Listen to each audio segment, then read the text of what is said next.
We finally have a date for the Golden State Valkyries expansion draft.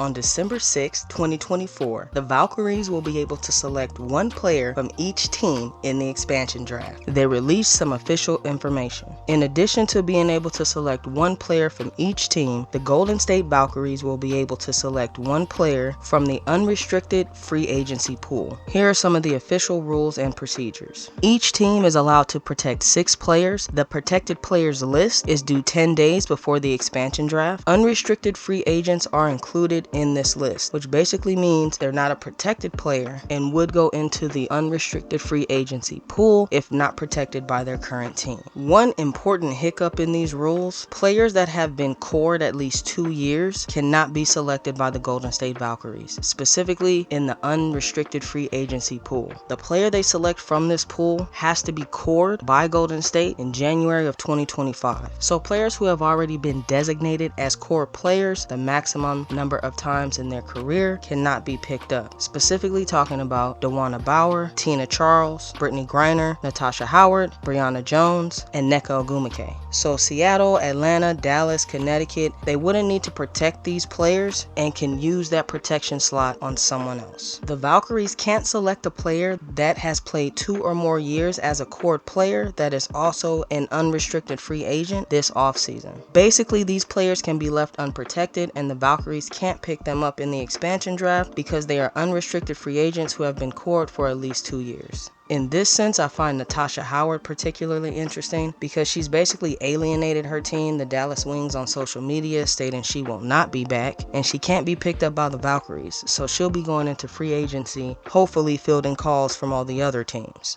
The Valkyries will have the ability to trade with other teams, which is also an avenue if a team is looking to protect more than 6 players or they have their eye on an unprotected player from a different team as well. It adds a little bit of intrigue to the team being built for the Valkyries because they will be a part of the teams protecting players in the 2026 expansion draft that will see a Toronto and Portland team each select a player from the other teams in the league. Another interesting piece to this expansion draft and next year's expansion draft is because there will be a new collective bargaining agreement. The current collective bargaining agreement runs through the 2027 season, but the players can opt out by November, which they are definitely expecting to, moving up the expiration date to the end of 2025. This makes it highly unlikely any player will sign more than a 1-year deal in upcoming free agency. The new CBA is said to offer players a lot more compensation, which is seeing a growing league with an influx of sponsorships and TV deals. The players know this better than anyone, so while there will be a lot of loyalty and you can make a case for some players loving their state and their team, a 1-year guaranteed max contract allowing you to go into the next year negotiating a long-term contract for the most money being offered in the league's history is definitely tempting. The teams are aware the rosters will not be the same in 2 years. The main point being no player is going to sign a deal longer than 2 years right now, which will basically set them up to make less than what they would if they wait. This would include the 2 new teams coming to the WNBA. So the WNBPA will go into the negotiation with this in mind. They're going to try to get as much as they can, which is why it's counterproductive to assume any of these players dislike attention-grabbing games or players in the first place. They want as much leverage as possible going into this negotiation. The new ratings, merchandise sales, and increased attendance at games definitely helps their case. So while speculating for the Valkyries is fun, everything can change again next year. It's hard to say which group is more advantageous right now. The Sky and Sparks, maybe because they have their young core on rookie contracts, the Aces and the Mercury, with the buying power in a super stacked 2026 free agency. Looking at the Aces roster, it's not really going to be a difficult process for the front office. You obviously protect Asia Wilson, Jackie Young, Chelsea Gray, the rookie you just drafted, and Kate Martin. Kelsey Plum, she is a player an expansion team would pick up, core, and offer the max. She has a lot of loyalty to the Aces, but a supermax will be extremely tempting. So she's another player that's going to go into next year looking for one of those big contracts based on the new CBA. Tiffany Hayes and Alicia Clark may or may not come back, but just like Sydney Colson, are unrestricted free agents. And with the Valkyries only being able to core 1 unrestricted free agent, it's unlikely that free agent is going to come from the Aces. Looking at the entire pool, this isn't where they will use this one-time move. Basing this on who played in the playoffs, they may protect Kaya Stokes, although I can see them keeping Gustafson around based on how they want to fill slots around the starting 5. If available, I would pick up Kirsten Bell. She's got good upside and performed well in Athletes Unlimited. She's been on this championship team the last couple of years. I think it'll be a good start. She plays behind Asia a lot, so she doesn't really see a lot of playing time, but this new team could get great value from her.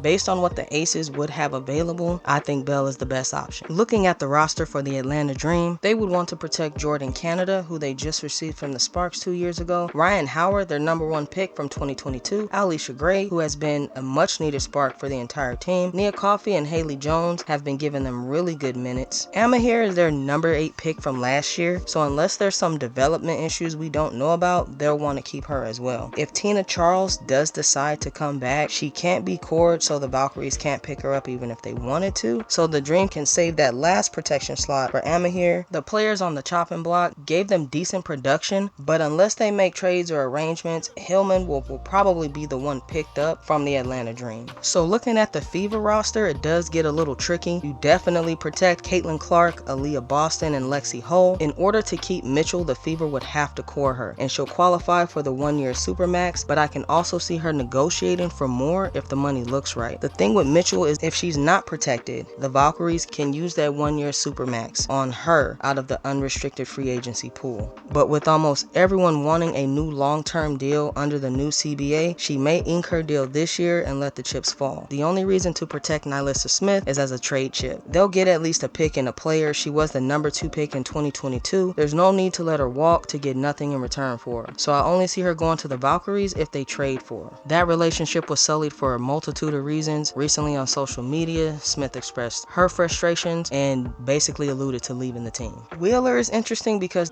depending on the rest of the free agency pool, they might give her the core designation. I can almost guarantee she's on the short list to be selected for that one slot. The last protection slot will probably go to Fagbinley, but I'm hesitant because they could trade Smith for a big and end up protecting Grace Berger instead, their #7 pick from 2023, who's very good backup potential and a developmental guard right now. This would leave Samuelson as the best option for the Valkyries to pick up. As Indiana, your roster really doesn't take a hit, and you make the Smith trade work with the remaining roster. The Liberty have an interesting one because whoever ends up being the odd player out is who's going to get picked up by the Valkyries. You obviously protect Sabrina Ionescu, Jonquel Jones, Leonie Fibbage. They are likely to core Breanna Stewart so she can't get snatched up in free agency. Vandersloot they don't have to worry about. She may retire after this year anyway. Kennedy Burke played good minutes, but I don't think the Valkyries would core her. Nyara Sabali is their #5 pick from 2022, and Lainey Hamilton is the better option to keep on the roster, even if it's just as a trade piece. Because Burke would be in the free agency pool, I think they would end up picking up Kayla Thornton from the Liberty. Looking at the Lynx roster, they're pretty stacked to begin with. They have pretty good depth, so their options are pretty good there as far as the Valkyries picking a solid role player for their team. You obviously protect Naphesia Collier, Kayla McBride, Bridget Carlton, Alana Smith, and Courtney Williams. The last protection will more than likely go to Elisa Pili, their #8 pick from 2024, but if Hines Allen is a part of their plans, they may want to protect her. They might leave her in the free agency pool, not expecting the Valkyries to core her. Same with Heidemann, but I can guarantee they would take the 1-year deal if offered. So they may just put them out there and see what happens, kind of playing chicken with the Valkyries. So from the Lynx roster, I would say you pick up Dorka Juhas if available, and that's just looking at age and experience by comparison. It's not a really big difference in this selection. The Mercury roster is a lot more straightforward. Protecting 6 players is pretty much all of their important pieces. They can't lose Griner, specifically because she has reached her core years limit. She's already been cored for 2 years. So if Diana Taurasi does come back, I only see her signing with Phoenix. I don't think she'll go to the Valkyries just to spend a new year with a new team, so I don't think they'll have to be worried there. Unless they specifically express otherwise individually, I think they'll protect Sophie Cunningham, definitely protect Kalia Copper, Natasha Cloud, Natasha Mack, and Charisma Osborne, and Harrigan based on what she provided down the stretch. I'd pick up Rebecca Allen for versatility.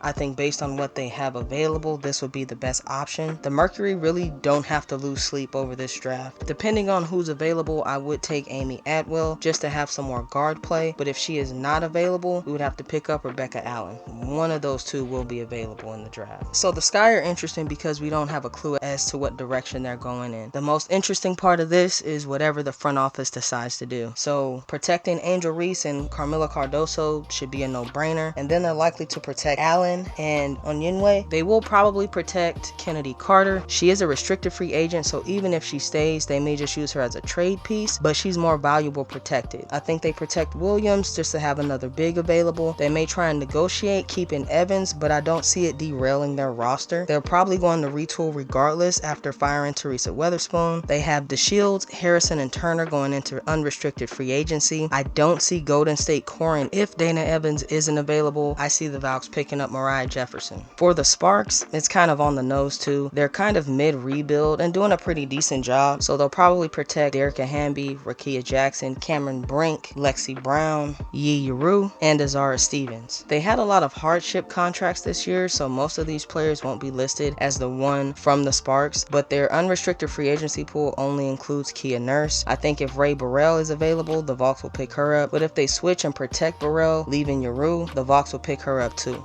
No hesitation. They've got a pretty good core right now, so they're definitely looking to add a lottery piece to this team. So the retool or the shakeup in the offseason was likely to happen anyway. The Storm's biggest question mark is probably Gabby Williams. If she comes back, the Storm will want to protect her, but also not wanting to waste a slot there if she doesn't. Nneka Ogwumike has also reached her core limit, so she'll hit free agency for real. The Storm don't have to worry about protecting her from the Valkyries. So they're technically able to protect everyone they had on the roster in the playoffs. Ogwumike, Russell, Whitcomb, Vivians, Williams, and Holmes will all be unrestricted free agents, so the Valkyries wouldn't be able to take any of these players from their roster. The Storm don't have to worry about protecting them either. They would all enter the free agency pool, but again, Golden State can only offer one contract to a single player in this entire pool. From what the pool will look like, I don't think this is where Golden State will use that max contract. They only had 2 other players randomly listed for the season. They weren't listed for the playoffs at all. They went into the playoffs with an 11-man roster. So I don't know if they'll be listed or if it'll be a random 12th player. So the Valkyries will basically just take whoever is in this space, literally. They will protect Jewel Lloyd, Skylar Diggins-Smith, Ezzie McBeggar, Nika Mole, and Jordan Horston. This has been based on availability and production. So if Kiana Williams is available or a random player, that's who they're going to pick up. But if Gabby Williams is available, core her immediately.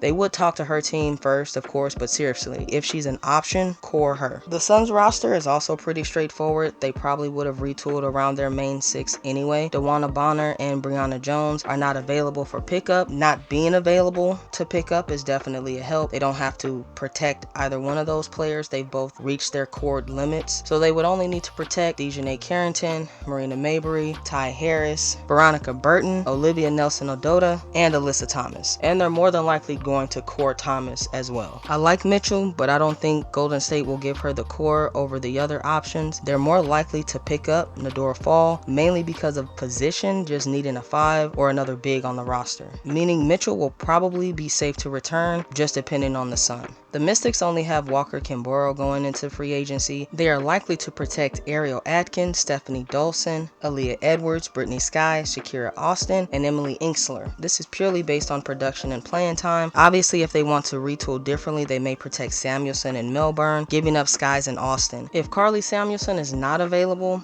I would pick up Jade Melbourne. Looking at the Wings roster, I don't think they lose sleep and definitely end up with the lottery pick, so they're just going to retool around what they have. They will definitely protect Arike Gumbawale, Tierra McCowan, Kalani Brown, Maddie Sigrist, and JC Sheldon, and Satu Sabali. Satu just posted on socials that she's more than likely staying, so she'll be protected and more than likely cored by the Wings. Natasha Howard will enter free agency. Again, she pretty much said on social media that she won't be back to the Wings, and she can't be picked up by the Valkyries, so she'll have to be fielded by one of the other 11 teams. They have the number 4 and number 5 picks from 2023 just riding the bench, so they could very well protect one of these assets and see where the Valkyries land. They can't take both, so they could just leave it to chance. Neither seems like it would disrupt the roster too much. They could also make trades ahead of the college draft, so this team is probably the most unknown, even if they know who they're going to core. The players they would have available in the expansion drafts are pretty high picks from the last couple of years. The Valkyries may find a cornerstone piece here without needing to promise too much. If both are available, I would pick up Suarez, but if both are protected,